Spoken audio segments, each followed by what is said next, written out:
자, 기도드리겠습니다. 사랑과 은혜가 많으신 하나님, 오늘 복되고 거룩한 하나님의 날 저희를 불러 예배드리게 하시니 감사를 드립니다. 한 주간 세상에 살던 모습 그대로 나왔사오니 저희들의 생각과 마음을 깨끗게 하여 주시고 신령과 진정으로 하나님이 기뻐 받으시는 복된 예배가 되게 하여 주시옵소서. 하나님, 세상에는 많은 교회가 있고 많은 성도가 있지만 저희를 그리스도 안에서 초대교회로 인도하심에 감사를 드립니다. 힘들고 어려운 생활 속에서 믿음의 동반자로서 서로를 위로하며 서로에게 감사하며 하나님 말씀에 순종하며 행하는 믿음을 지켜내는 교회로 성장할 수 있도록 은혜를 베풀어 주시옵소서. 또한 이 믿음을 끊어지지 아니하고 우리 자녀 자손 대대로 전할 수 있는 전수자의 사명을 다할 수 있도록 은혜를 베풀어 주시옵소서. 오늘 저희들이 계획했던 나바노 선교를 떠나는 날입니다. 북어도서 행해지는 모든 일에 하나님의 은혜가 넘치게 하여 주시옵고 가고 오는 길에 평안한 길이 되게 하여 주셔서 아버지께 은혜를 누리는 시간이 되게 하여 주셨고 또한 저희들의 모든 삶이 아버지 앞에 감사를 배우는 삶이 그 자리가 되게 하여 주시옵소서. 이 시간 말씀을 전하는 목사님 영업경 강견하게 하여 주시옵고 전하는 이나 듣는 이가 하나님의 말씀을 깨달아 은혜에 가득한 시간이 되게 하여 주시옵소서. 감사하며 우리의 구원의 주가 되신 예수 그리스도의 이름으로 감사하며 기도드렸사옵나이다. 아멘.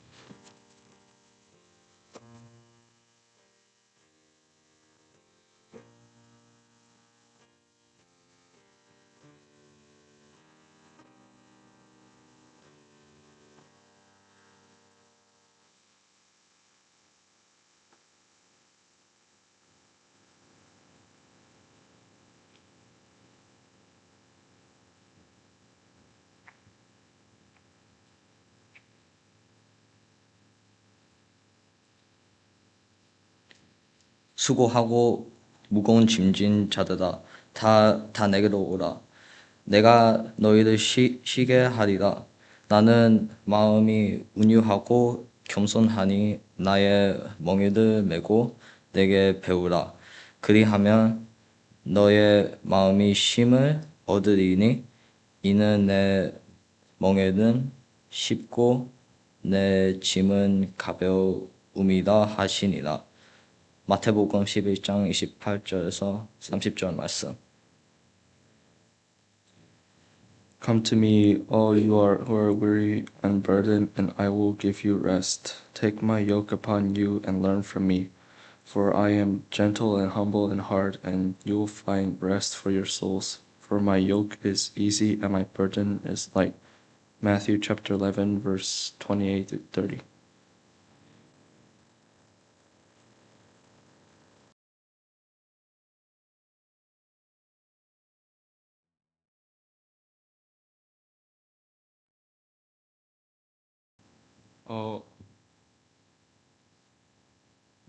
오늘은 같은 본문으로 말씀을 전하는 두 번째 주일입니다.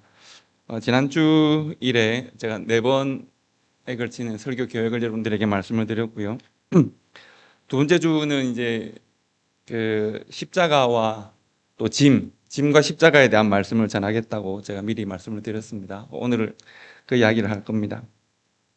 사실은 이제 그 4주간의 설교 계획을 이제 할 때는 이미 어떤 말씀을 전해야 될지가 이미 다 계획되어 있었던 것인데요. 그런데 지난 주간 한 주간에 말씀을 준비해 놓은 말씀이 있었지만 또 계속 머릿속에 떠오르는 생각이 하나 있었습니다. 떠오르는 기억이 하나 있어서 이럴 때가 굉장히 곤란하거든요. 그러니까 그 이야기가 다 설교가 그 구조가 다 짜여져 있는데 새로운 이야기를 계속 떠오르는 생각이 있으면 수정해야 되니까 곤란할 때가 있습니다. 그런데 오늘은 어쩔 수 없이 그 이야기를 해야겠다. 떠오르는 생각은 또 말씀을 드려야 되겠다 생각을 해서 오늘 지난 한 주간 동안 계속 제가 기억 하나를 여러분들에게 먼저 나누고 말씀을 드릴까 합니다. 지금부터 그러니까 35년쯤 전에 제가 신학대학원 학생 때 아주 파릇파릇하고 젊을 때가 있었습니다. 저도 그럴 때가 있지 않았겠습니까? 아주 그 25, 막 23, 4 이럴 때였습니다. 한국에서 그때 대부분 신학교를 다니면 전도사 생활을 같이 했습니다. 그리고 이제 신학교를 다니면서 시골 교회, 조그만 교회에 단독 목회를 하시는 분들이 있었습니다. 제가 아는 어떻게 보면 형님 한 분, 나이가 저보다 좀 많은 한 분이, 저도 23살 때 삼천포교회라는 교회에서 청년부 담당 전도사였는데, 그러니까 제 또래 혹은 저보다 나이가 많은 청년들도 함께 가르치는 그런 전도사였거든요. 그런데 그 학교 같이 공부하는 형님 중에 한 분이 이제 경남의 도탐 마을이라는 아주 그때 당시에 그 도로가 포장되지도 않은 조그만 시골 마을에 뭐 얼마 되지 않는 교회에 이제 담임 전도사로 섬기는 분이 한 분 있었습니다. 열심히 하신다 생각을 평소에 하고 있었는데 뭐 그러시니까요. 그런데 이제 그 시골 교회까지 들어가서, 그러니까 부산에서 합천이라는 곳으로 가서 합천에서 시골 마을 버스를 타고 하루에 몇 대 안 되는 그 버스를 타고 들어가면 거기 마을이 있는 그런 곳이었습니다. 얼마나 열심히 하셨을까요? 근데 그분이 새벽 기도를 이렇게 하러 가시다가 그 마을에 있는 한 분을 교통사고를 낸 거예요. 그 마을에 좀 평소에 지병을 앓는 분이 있었는데 이제 어두울 때 교통사고를 냈어요. 근데 그 사고가 그저 사망사고가 된 거죠.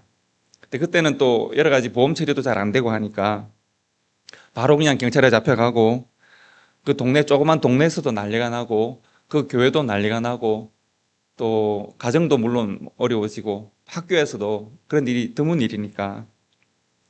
그래서 저희 모금도 하고 뭐 저희 교회에서도 또 모금도 하고 여러 가지 일을 했습니다만, 안타깝게도 사고 처리가 다 잘 안 되고 해서 이제 유족들하고 뭐 다툼도 여러 가지 좋지 않은 방향으로 일이 처리가 돼서 그 전도사님은 결국은 구속됐죠. 이제 계속 이제 나오지 못하게 되고, 교회는 결국은 뭐 어쩔 수 없이 사임을 할 수밖에 없는 상황이 된 거죠. 그러니까 조그만 교회도 어려워지고 그 마을 안에서 교회도 어려워지고 여러 가지가 다 안 좋은 방향으로 가게 된 거예요. 그래서 어떻게 하나 다들 안타까워하는 중에 아주 신선한 소식이 하나 들려온 것은, 그 교회를, 내가 교회를 대신 담당하겠다고 나선 분이 한 분 있는 거예요. 근데 그 교회가 뭐 크고 대우가 좋은 교회면 서로 하고 싶어 하겠지만 그럴 수 있는 교회가 아니거든요. 할머니들만 몇 분 나오시는 교회고 이름만 있는 교회일 수도 있고 아주 조그만 교회였단 말이죠. 그런데 꽤 그 부산 지역의 큰 교회에서 목회를 부교역자로 잘 섬기고 있는, 원래 그 목사님하고 친하기 전에 친구였던 분이 가정도 어렵고 교회도 어렵고 너무 힘든 걸 보니까 안타까운 마음을 품고 있다가 소위 말해서 기도하는 중에 하나님께서 나에게 그런 마음을 주셨다 해서 그 교회로 가신 거예요. 어떻게 하면 그 교회를 돕고 가정을 도울 수 있을까 하다가, 그러면 내가 그 교회를 섬기겠다고 간 거죠. 그래서 제가 그 소식을 듣고 보면서, 원래 그 교회를 섬겼던 그 형님 전사님도 참 대단한 분이셨지만 또 그 교회를 가는 이분도 참 대단한 분이시다, 참 독특하다 생각을 했었습니다. 그때가 언젠가 하면 1991년입니다.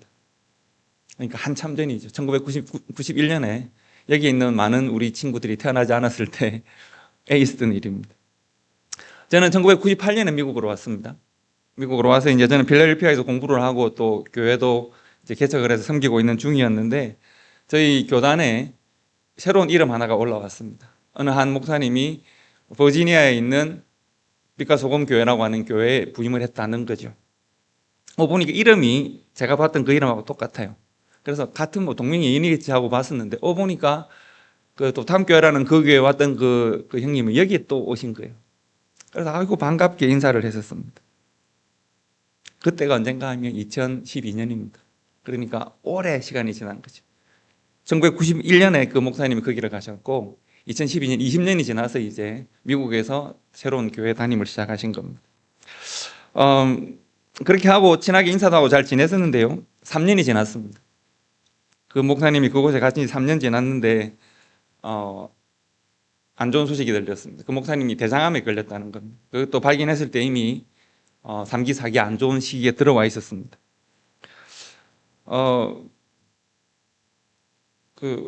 그래서 할 수 없이 이제 저희 신학교 동기회, 뭐 또 우리 교단, 미국에 있는 교단, 또 저희 교회도 모금을 하고 어떻게 도울까를 고민하고 했었습니다. 그래서 저도 저희 그때 제가 섬기는 필라델피아 초대교회에서도 헌금을 해서 이제 전달을 몇 번 하러 갔었습니다. 제가 서너 차례 투병하실 때 갔었는데 제가 그 목사님 실은 소천하시기 전에 이미 소천하셨거든요. 소천하시기 전에 마지막 방문했을 때, 소천하시기 한 두세 달 전에 마지막 우리가 헌금을 해서 방문했을 때가 기억이 납니다. 그의 뼈만 이렇게 남아 있고 제가 온다고 하니까 누워 계시다가 이제 소파에 거의 비스듬하게 기대 계셨는데, 근데 그때까지도 설교를 계속하고 있었습니다. 여전히 목회자로서의 마음을 여전히 가지고 계셨기 때문에 저하고 말하는 것도 좀 어려워하시는 상황에서도 설교를 계속하고 있고 교회를 향한 또 성도들을 향한 염려와 기도를 계속하고 있는 그런 분이셨는데, 제가 그날 이제 우리가 습관적으로 항상 여러분 방문하고 나올 때 뭐라고 인사하고 나옵니까? 다음에 또 봬요. I'll see you again, see you again 하고 나오잖아요. 그런데 see you again이라고 하는 이 인사가 일상적인 인사로 우리가 할 수 있을 때는 어떻게 보면 행복한 걸 수도 있습니다. 어떤 사람에게는 그 일상적인 인사가 이루어지지 않는 인사가 되기도 합니다. 그래서 제가 그 목사님과는 그때 목사님 소천하시기 두세 달 전에 see you again 하고 목사님 다음에 또 뵐게요 했는데 그 인사가 이루어지지 않았습니다. 그리고 이제 제가 장례식을 제가 인도를 해야 되는, 그때 제가 그때 그 노회장이어가지고 장례식을 제가 그때 인도를 했었습니다. 그래서 제가 오랫동안 찾아보니까 그 사진이 하나 있어서 보여드리려고요. 저거 제가 장례식 인도하는 사진입니다. 그래서 제가 저 사진을 놓고 오랫동안 제가 앉아서 생각했던 기억이 있습니다. 그때 그 교회는 한 10명 정도 전후가 되는 성도들이 남아 있었습니다. 목사님 소천하셨는데 교회가 너무 약하니까 어떻게 해야 될지를 사실 알지 못하는 거죠. 여러분 그 목사님이 소천하시고 나면 또 교회가 크고 또 목사님을 잘 구원할 수 있으면 교회를 오고 싶어 하는 분들이 많겠지만 한 10명 남짓 10명 전후가 되는 교회를, 목사님을 이룬 교회를 누가 오기가 쉽지가 않으니까요. 어떻게 해야 될지를 다들 고민하고 있는 상황이었는데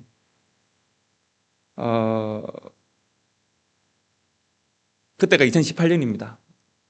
2018년, 그러니까 지금부터 8년 전이죠. 2018년 여름이었습니다. 그때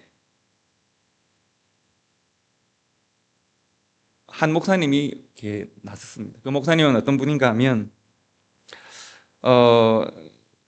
바로 얼마 전까지 어느 교회를 자기 교체 계속해서 세운 교회를 담임하고 계시다가 내가 교회당도 예쁘게, 교회 성도들도 교회당 안에 와글와글 잘 모이고 있을 때였는데 내가 개척교회 목사를 할 수 있는 여기까지는 갔다 하고 은퇴를 선언하신 목사님이 한 분이 있습니다. 나이도 그렇게 많지 않으신데 내가 해야 될 일은 여기까지 갔다 하고 그 교회를 은퇴하신 어느 목사님이 한 분이 있었습니다. 그리고 돌아가신 이 목사님과 이 목사님 서로 친구였단 말이죠.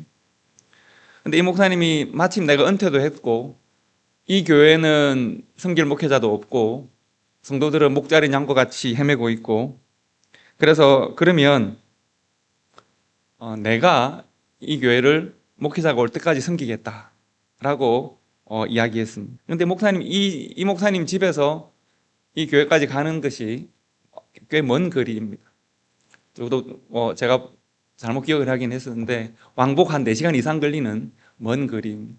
그 거리를 이제 목회자가 올 때까지 혹은 담임 목회자가 생길 때까지 다니기 시작했습니다. 2018년 여름부터 그 일을 시작하신 겁니다. 언제까지 계속했냐면 지난달까지 계속했습니다. 지난 5월까지 당연히 사례도 없고 사택도 당연히 없고 집에서 교회까지 왕복을 몇 시간을 계속 운전해야 하고, 그러나 이제 이 친구 목사님은 돌아가신 목사님과의 우정도 있고 또 교회도 있고 또 목회자로서의 사명도 있고 하니까 조금 더 불평 없이 성도들 사랑하고 교회를 섬기는 마음 하나만 가지고 8년 동안 묵묵하게 그 일을 감당을 했습니다.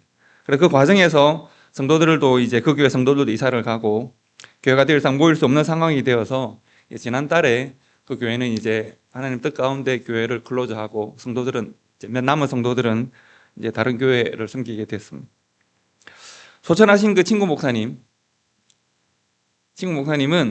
그 교회를 투병 3년 포함해서 6년을 섬겼는데 그 목사님을 돕기 위해서 사리 없이 먼 길을 다니는 목사님은 8년을 또 그 교회를 섬겼습니다. 그래서 저는 이 세 목사님의 이야기가 지난 한 주간 계속 기억이 났습니다. 어려운 시골 교회를 섬기기로 하고 헌신하다가 사고를 만나서 감옥 생활까지 하게 된 목사님의 친구 목사님, 이 목사님을 도왔던 그 기억이 있고, 이 목사님의 투병 생활 끝에 교회에 대한 고민과 성도들에 대한 고민을 털어놓았을 때 그것을 자신의 일로 받아서 또 8년 동안 교회를 섬긴 그 목사님의 이야기가 제 기도 생각이 났었습니다. 여러분, 오늘 설교의 제목이 뭐라고 그랬습니까? 짐과 십자가입니다. 여러분, 짐과 십자가는 공통점이 있습니까? 어떤 공통점이 있습니까? 가벼울까요? 무거울까요? 무겁습니까? 지고 이고 가는 거죠. 지고 이고 가야 하고, 쉽습니까? 아니면 어렵습니까? 어려울 가능성이 많습니다. 사실 알고 보면 우리 인생에 쉬운 인생 없고 가벼운 짐 없습니다. 십자가 또한 그렇다고 볼 수 있습니다. 십자가는 여러분, 우리가 뭐 십자가를 목에도 걸고 귀에도 걸고 하시는 분이 많습니다만 이거 아주 무시무시한 일입니다. 십자가는 원래 뭔가 하면 사형틀입니다. 사람들을 죽이던 형틀입니다. 그걸 목에 거신다, 이거 대단한 거 아닙니까? 그걸 귀에 건다, 이거 대단한 용기라고 볼 수 있습니다. 십자가는 원래 그런 것입니다. 짐은 무거운 것이고 십자가는 무서운 겁니다. 짐이든 십자가든 쉬울 리가 없고 가벼울 리가 없습니다. 공통점이 그렇습니다. 그러나 그럼에도 불구하고 여러분, 짐과 십자가는 같습니까? 다릅니까? 짐과 십자가가 같습니까? 다릅니까? 어떻게 같고 어떻게 다를까요? 짐은, 십자가는 무겁고 힘들고 지고 이고 가야 합니다. 그런데 다른 것은 뭔가 하면, 제가 아까 여러분들에게 소개해드린 그 이야기에 그 다름이 들어있습니다. 어려움을 당한 친구와 교회를 돕기 위해서 시골 교회를 선택해 들어가는 그 목사님은 짐을 진 걸까요? 십자가를 진 걸까요?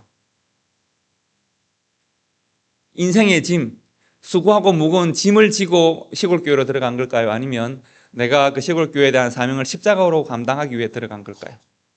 혹은 미국에서 친구 목사님이 교회에 대한 걱정과 염려를 돌아가시기 전에 털어놓고 그 이야기를 듣고 난 다음 내가 이제 그러면 내가 비록 은퇴했지만 그 교회를 할 수 있는 만큼 섬기겠다고 말한 그 목사님은 친구보다 더 그 교회를 부탁한 친구는 6년을 섬겼는데 나는 8년을 섬기는 이 목사님은 짐을 진 걸까요? 십자가를 진 걸까요?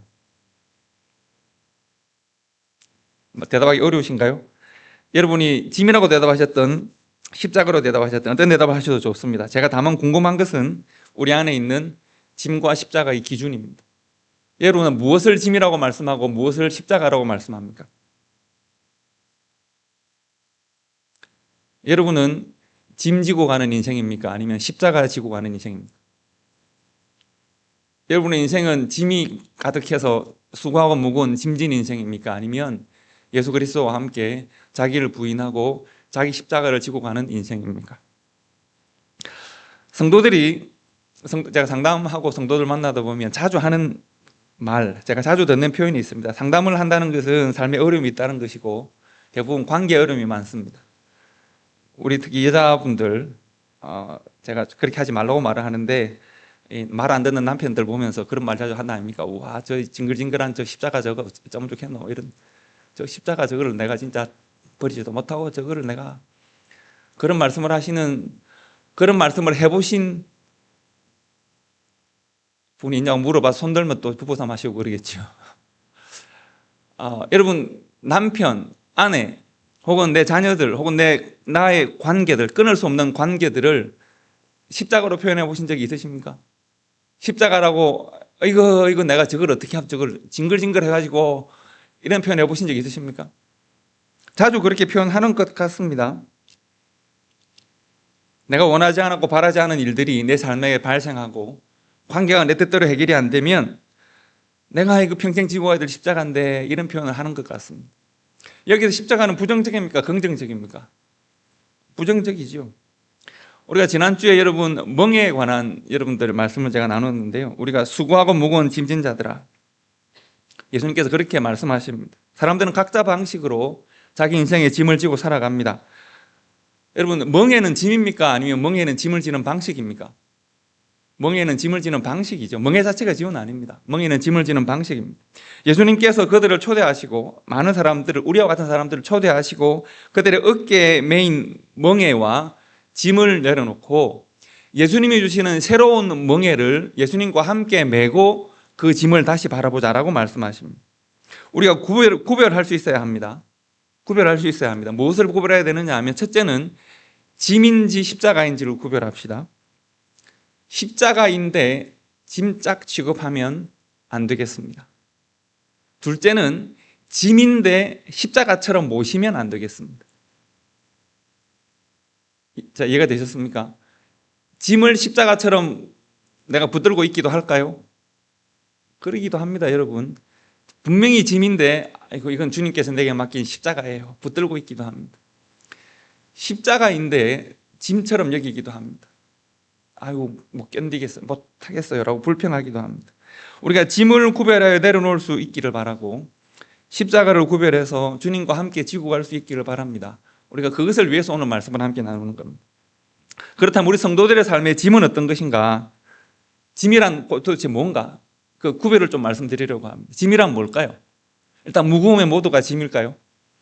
짐이란, 저는 짐을 가장 잘 표현하는 성경 구절 중에 마태복음 13장에 나오는 씨 뿌리는 비유 중에 하나가 있다고 생각합니다. 씨 뿌리는 비유 안에는 보면 가시밭 비유가 있습니다. 씨를 뿌리는 비유 기억나십니까? 농부가 씨를 뿌립니다. 어떤 씨는 길가에, 어떤 씨는 돌밭에, 어떤 씨는 가시밭에, 어떤 씨는 옥토에 뿌려진다고 했습니다. 그 중에서 여러분 가시밭에 뿌려지는 씨가 있습니다. 그 가시밭에 뿌려지는 씨에는 예수님께서 그 비유를 해석하시기를 그 씨에는 이름이 있다고 했습니다. 여러분 가시밭에 뿌려지는 씨앗의 이름이 뭔지 아십니까? 뭘까요? 가시밭에는 어떤 씨가 뿌려졌을까요? 성경이 예수님께서 그 비유를 해석하시기를 가시밭에 뿌려지는 씨앗의 이름은 세상에 대한 염려와 재물에 대한 유혹이라고 했습니다. 세상에 대한 염려와 재물에 대한 유혹이 농부가 씨를 뿌리기 전에, 즉 복음의 씨를 예수님께서 뿌리시기 전에 그 마음에 먼저 심겨진다는 겁니다. 그 마음이 미리 무거워져 있습니다. 그 마음에 미리 가득히 복음의 씨가 자라나고 성장하기를 방해하는 그 마음에 먼저 심겨지고 먼저 열매를 맺는 또 다른 씨앗들이 있다는 겁니다. 그 씨앗이 제목이 뭐라고요?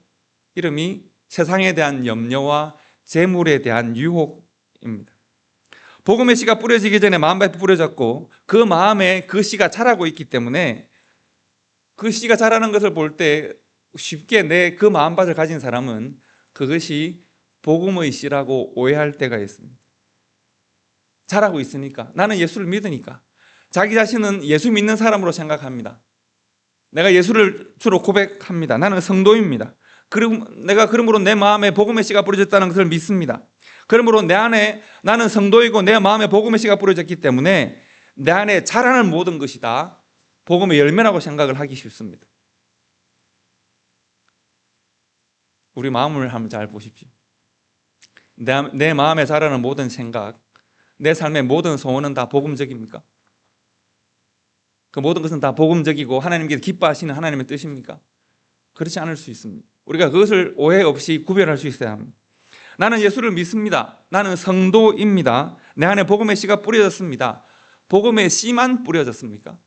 성경은 그렇지 않다고 말합니다. 세상에 대한 염려와 재물에 대한 유혹이 함께 심겨졌다. 그러므로 내 안에 자라는 것이 복음적인 것만은 아닐 수도 있다. 내가 성도니까, 예수를 믿으니까 내 삶에 있는 모든 것이 다 주님으로부터 말미암은 것이고 하나님 나라의 것이다 라고 고백하기에는 내 안에 복음적이지 않은, 하나님 나라로부터 말미암지 않은 오히려 세상적인 생각들과 그 열매들이 함께 자라고 있음을 우리가 구별할 수 있어야 합니다. 예수님께서 이 비유를 제자들에게 주십니다. 바리새인과 서기관들에게 주십니다. 유대의 전통과 율법을 복음처럼 붙들고 있는 바리새인들과 서기관들에게, 세상에 대한 염려와 재물에 대한 유혹을 붙들고 있는 제자들에게 이 말씀을 주시는 것은 먼저 심겨져 있는 세상에 대한 염려와 재물의 유혹이 너희들의 마음을 무겁게 하는 짐이라는 것입니다. 그것을 붙들고 있으니까 수고하고 무거운 짐진 인생이 될 수밖에 없다는 것입니다. 예수님 앞으로 나아왔으나 여전히 세상의 짐을 지고 있을 수밖에 없다는 겁니다. 그래서 히브리서에 보면 이런 표현이 있습니다. 모든 무거운 것과 얽매이기 쉬운 죄를 벗어버리라는 표현이 있습니다. 히브리서라고 하는 성경은요, 대단한 성경입니다. 당시 유대인이면서 예수를 믿기가 힘들었거든요. 그런데 유대인이면서 예수를 믿는, 유대교적인 전통을 벗어버리기를 원하는 유대인이면서 예수를 믿는 사람들에게 기록된 성경이 히브리서입니다. 그 성경에서 권하는 권면이 뭔가 하면 무거운 짐을 좀 제발 벗어버리라는 겁니다. 먼저 심겨진 것들, 너에게 먼저 심겨진 유대교적인 생각과 율법과 철학과 전통들을 내려놓을 수 있어야 합니다. 왜냐하면 그것은 죄일 수 있기 때문에 그렇습니다. 모든 무거운 짐과 얽매이기 쉬운 죄를 벗어버리라. 그래야 복음이 풍성하게 마음의 열매를 맺을 수 있을 것이다. 그러면 여러분, 십자가는 과연 무엇입니까? 십자가를 좀 쉽게 정리하면 우리가 가장 잘 정리한 말씀이 마태복음 16장 24절 말씀입니다. 여러분이 너무 잘 아시는 말씀, 누구든지 나를 따라오려거든 자기를 부인하고 자기 십자가를 지고 예수를 따라야 한다. 여기서 부인해야 되는 것은 뭘까요? 부인해야 되는 것은 내 마음에 먼저 심겨진 짐들입니다. 선택해야 되는 것은 누구의 십자가라고 그랬습니까? 자기의 십자가입니다. 다른 사람의 십자가가 아닙니다. 예수님의 십자가 아닙니다. 예수님의 십자가에는 제가 들어있고 여러분이 들어있고 모든 사람을 향한 예수님의 사랑과 은혜가 다 들어있습니다.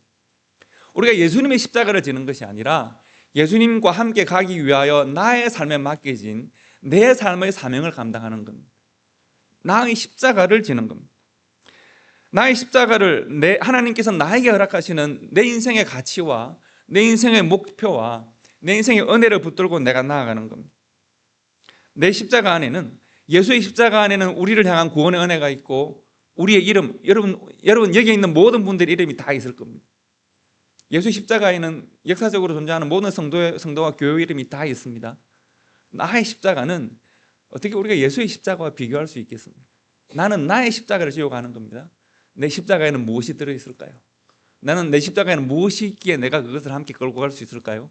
그 십자가를 끌고 가기 위해서 내 힘으로는 부족하기 때문에 우리가 예수님께서 주시는 멍에를 우리가 함께 지고 예수님의 멍에를 지고 그 십자가를 가지고 나아가는 겁니다. 주님께서 십자가를 지시면서 예수님께서 주님의 십자가를 지시면서 나의 이름이 들어있는 그 십자가, 여러분의 가족들의 이름이 들어있는 그 십자가를 예수님이 지시면서 불평하셨을까요? 이 지긋지긋한 이것들아라고 말씀하셨을까요? 내가 징글징글하다 너 진짜 이렇게 변하지도 않고 날마다 불평하고, 예수님께서 이런 불평하셨을까요? 너는 왜 이렇게 안 되니 막 말씀하셨을까요? 예수님께서는 우리를 다 인내하시면서 그 이름을 붙드시는 일에 단 한 번도 후회가 없으셨습니다. 그러므로 우리가 우리의 십자가를 질 때도 마찬가지입니다. 우리가 각자가 맡긴 십자가가 때로는 무겁게 느껴질 수 있지만 예수님께서 나의 십자가를 지셨던 그 방식, 그것이 멍에거든요. 예수님께서 나를 지신 그 방식대로 내가 내 십자가에 맡겨진, 내 십자가에 기록된 그 사명들을 우리가 감당하는 것입니다. 여러분, 십자가를 지는 방식을 가장 잘 설명한 것이 우리가 아까 우리 근우와 현준이가 읽었던 그 말씀입니다. 십자가는 각자의 삶에 맡겨진 삶의 사명이나 의무라고 말할 수 있겠습니다. 그런데 십자가를 가장 잘 지을 수 있는 그 방식을 설명하는 것이 오늘 우리가 선택해서 읽는 성경입니다. 우리는 예수님께서 주시는 새로운 멍에를 진다고 했습니다. 나의 멍에를 메고 나를 배우는 것입니다. 예수 그리스도와 함께 멍에를 메고 예수님을 배우는 겁니다. 하나님 나라의 새로운 가치가 내 마음에 서고 하나님 나라의 새로운 질서가 내 삶에 세워집니다. 비로소 내 삶에 십자가의 은혜와 능력이 함께하게 되고 내가 어깨에 놓인 짐으로 말미암아 무거워 쓰러지는 인생이 아니라 주님을 바라보면서 함께 십자가를 지고 살아가는 인생이 됩니다. 그러므로 여러분, 때로 우리가 십자가를 짐처럼 여기는 이 일에 대해서 우리가 고민해 보셔야 합니다. 십자가는 감사한 것입니다. 십자가는 즐거운 것입니다. 왜냐하면 주님과 함께 지고 가기 때문입니다. 그런데 여러분, 십자가를 짐처럼 취급하는 일들이 종종 있습니다. 예를 들면 한 가지 예만 여러분 말씀드리면 누가복음 10장에 십자가를 짐처럼 여겼다가 야단 만난 사람, 바로 마르다입니다. 성경은 마르다의 마음을 이렇게 기록합니다. 마르다는 준비하는 일들이 많아서 마음이 분주하여졌다고 표현합니다. 그 마음에 갑자기 많은 마음 일들이 생겨서 마음이 분주해진 겁니다. 마르다의 마음이 분주해졌습니다. 왜 그렇습니까? 분주해지다 보니까 예수님만을 향하던 그 마음의 질서와 가치가 무너지게 됩니다. 예수님이 아닌 다른 것이 보이기 시작합니다. 다른 사람이 보이기 시작합니다. 누가 보였을까요? 사랑하는 내 동생 마리아가 보이기 시작합니다. 그리고 질투하는 마음, 원망하는 마음이 생깁니다. 그랬더니 어깨가 점점 무거워지고 마음이 점점 아려옵니다. 예수님을 내가 섬길 수 있다. 내가 끓인 수프와 내가 만든 이 빵으로 예수님을 먹일 수 있다. 예수님이 이것을 즐기신다. 얼마나 즐거울까요? 여러분, 여기 계신 어머니들, 오랜만에 아들들이 먼 곳에 있다가 와서 이렇게 앉아 있으면 요리하는 게 얼마나 즐겁습니까? 멀리 출장 갔던 남편이 돌아와서 배고파서 앉아 있으면 아이고 내가 저 인생 먹여야지 하고 얼마나 기쁜 마음으로 음식을 준비하십니까? 내가 먹여야 될 그것을 내가 무거운 십자가로 여기지 않지 않습니까? 마르다는 예수님을 먹일 준비를 하고 있다가 갑자기 사람이 보이니까 그 마음이 어지러워지고 그 마음이 무거워지고 나 이거 못해 먹겠습니다라고 말을 하게 됐다는 거죠. 이건 십자가와 짐 사이의 경계가 왔다 갔다 하는 연약한 모습이라고 볼 수 있습니다. 성도 여러분, 그렇다면 우리가 어떻게 짐이 아닌 십자가를 지고 주님의 뒤를 따르는 삶을 살아갈 수 있을까요? 이것은 짐과 십자가 자체의 문제이기도 하고 짐을 지고 가는 혹은 십자가를 지고 가는 멍에의 문제이기도 합니다. 즉 우리가 아까 말씀드린 대로 짐과 십자가를 구별하지 못하면 생기는 문제들이 있습니다. 뿐만 아니라 같은 것을 지고 가더라도 어떤 멍에를 지느냐에 따라서 달라지는 멍에의 문제이기도 합니다.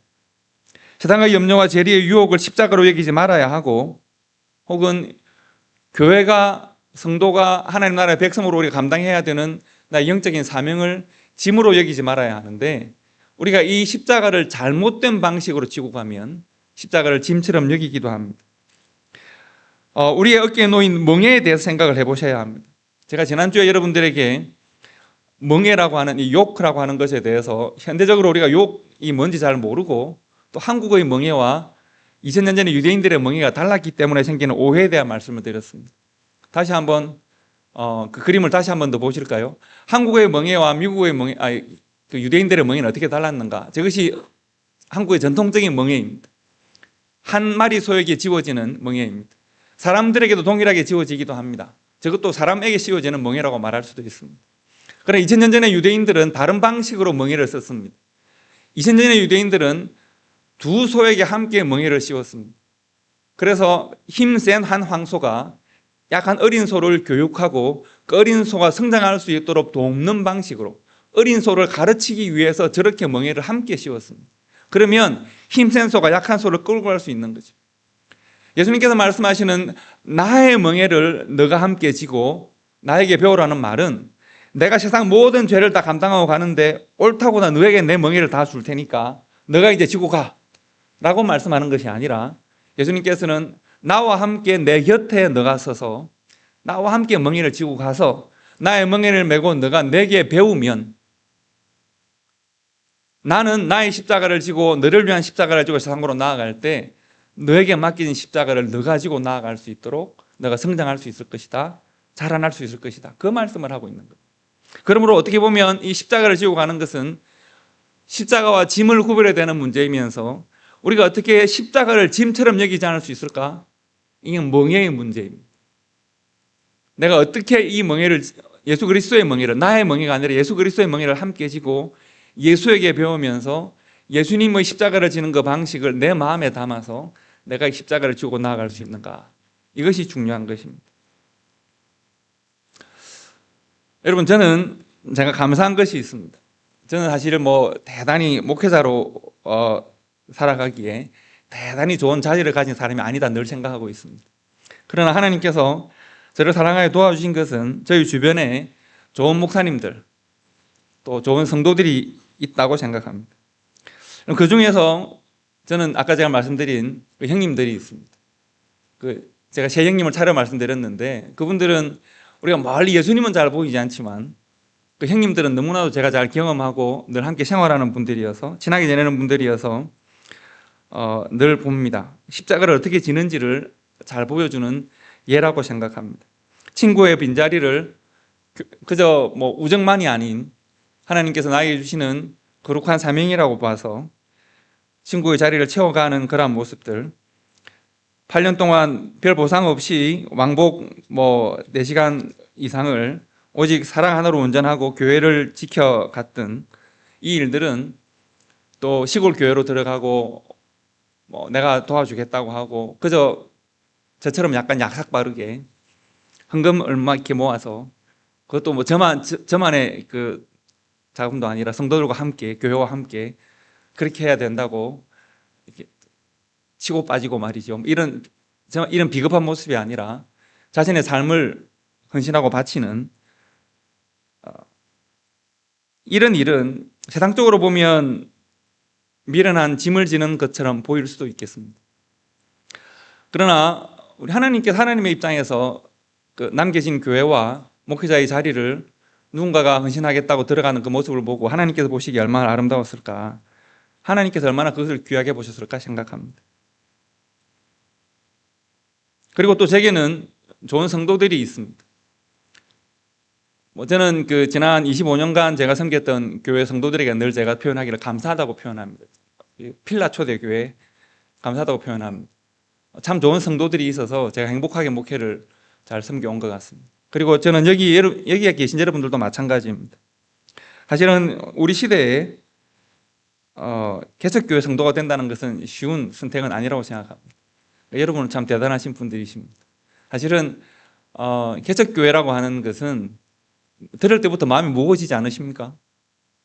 들을 때부터 아이고 싶을 생각이 많으시고 혹시 저를 처음 만나시고 소개하는 분을 원망하셨을 수도 있습니다. 그러나 여러분의 선택은 참 아름다운 선택입니다. 이 지역사회에 새로운 교회가 서야 하고 내가 이 목회자를 만난 것이 이 교회 소식을 듣게 돼 이 교회에 대한 생각을 하게 된 것이 하나님께서 내 삶에 주시는 귀한 사명이라고 받아들이셨다면 참 아름다운 일이고 감사한 일입니다. 우리는 그렇게 십자가를 지고 가는 겁니다. 내가 개척교회 목사가 다시 한 번 더 되는 것이 당연히 어렵고 힘든 선택입니다. 저한테 나이도 젊지 않은 목사님 왜 그러셨습니까? 하는 이야기 제가 많이 듣습니다. 당연히 쉽지 않은 일이라고 생각합니다. 여러분도 개척교회 성도가 되는 것이 당연히 쉽지 않은 일이었을 겁니다. 내가 혼자 이 짐을 지고 가면 아까 우리 한국 소처럼 이렇게 지고 가면 당연히 힘들고 무거울 겁니다. 그래 내 곁에 계신 예수 그리스도 나에게 내가 너와 함께 이 멍에를 지고 갈 테니 너는 내 곁에 서서 나를 배우라고 말씀하시는 예수를 배우라고 내 멍에는 쉽고 내 짐은 가벼우니 너는 나의 멍에를 함께 지고 나를 배우라고 말씀하시는 그 주님께서 함께 걸어가고 계시기 때문에 저는 초대교회 목사로 여러분들을 섬길 수 있고 여러분은 초대교회 개척교회 성도가 되어서 이제 1년 남짓 넘어가는 이 개척교회 성도가 되어서 우리가 함께 교회를 세워나가고 함께 지역사회에 하나님의 이름으로 세워진 이 교회가 복음을 전하는 교회가 되기 위해 함께 노력하는 것입니다. 성령 하나님께서 우리의 무릎에 새로운 힘을 주시고 우리 연약한 마음을 위로하실 것입니다. 우리가 함께 우리 곁에 이쪽 곁에는 예수님의 멍에를 함께 메고 또 이쪽 곁에는 우리가 함께 멍에를 메고 우리가 함께 격려하고 성령 하나님의 도우심을 간구한다면 하나님께서는 우리가 예수 그리스도의 멍에를 함께 지고 세상으로 나아가서 복음 전하는 교회가 되기를 원하는 우리의 소원들을 이루어 주실 거라고 생각을 합니다. 우리는 그렇게 짐을 지고 힘들어하고 아파하고 원망하는 그런 인생이 아니라 우리가 예수 그리스도와 함께 우리에게 맡겨진 십자가를 지고 주님과 함께 세상이라는 밭을 함께 갈고 세상이라는 밭에 복음의 씨를 심고 세상이라는 밭에 이 사바나라고 하는 이 척박한 밭에 예수 그리스도의 이름을 심고 복음의 열매를 거두는 아름다운 교회가 될 것이라고 생각합니다. 저는 그래서 여러분들에게 감사하고 오늘 여러분들에게 새 목사님 설명을 드렸잖아요.